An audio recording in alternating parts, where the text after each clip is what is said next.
Golden lines for you देखने और सुनने वालों को अस्सलाम वालेकुम। दोस्तों, एक बार अपनी वफ़ात से कबल एक वालिद ने अपने बेटे से कहा, मेरी ये घड़ी मेरे वालिद ने मुझे दी थी, जो कि अब 200 साल पुरानी हो चुकी है।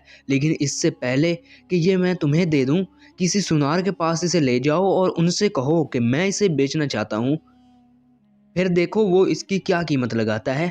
बेटा सुनार के पास घड़ी ले गया, वापस आया और उसने अपने वालिद को बताया कि सुनार ने इसके 25,000 रुपये कीमत लगाई है, क्योंकि ये बहुत पुरानी है। वालिद ने कहा, अब इसको गिरवी रखने वाले के पास ले जाओ। बेटा गिरवी रखने वाले के पास ले गया और फिर जब आया तो उसने अपने वालिद को बताया कि गिरवी रखने वाला इसकी कीमत 1500 लगा रहा है, क्योंकि ये बहुत ज़्यादा इस्तेमाल शुदा है। इस पर वालिद ने बेटे से कहा कि अब अजायब घर जाओ और उन्हें ये घड़ी दिखाओ। वो अजायब घर से वापस आया और पुरजोश अंदाज में वालिद को बताया कि अजायब घर वालों ने इस घड़ी की कीमत 8 करोड़ लगाई है, क्योंकि ये बहुत नायाब है और वो इसे अपने मजमुआ में शामिल करना चाहते हैं।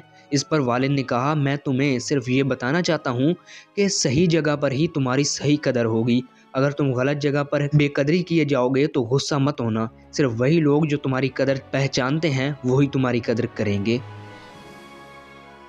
तो दोस्तों, आपको हमारी ये बात कैसी लगी कमेंट सेक्शन में ज़रूर बताना, और अगर अच्छी लगी तो वीडियो को लाइक करना, और ऐसे ही मज़ीद वीडियोस देखना चाहते हो तो चैनल को सब्सक्राइब भी ज़रूर कर लें। अब मैं मिलूँगा आपसे नेक्स्ट ऐसी ही इंटरेस्टिंग वीडियो में, तब तक के लिए मुझे इजाज़त दीजिए। अल्लाह हाफिज़।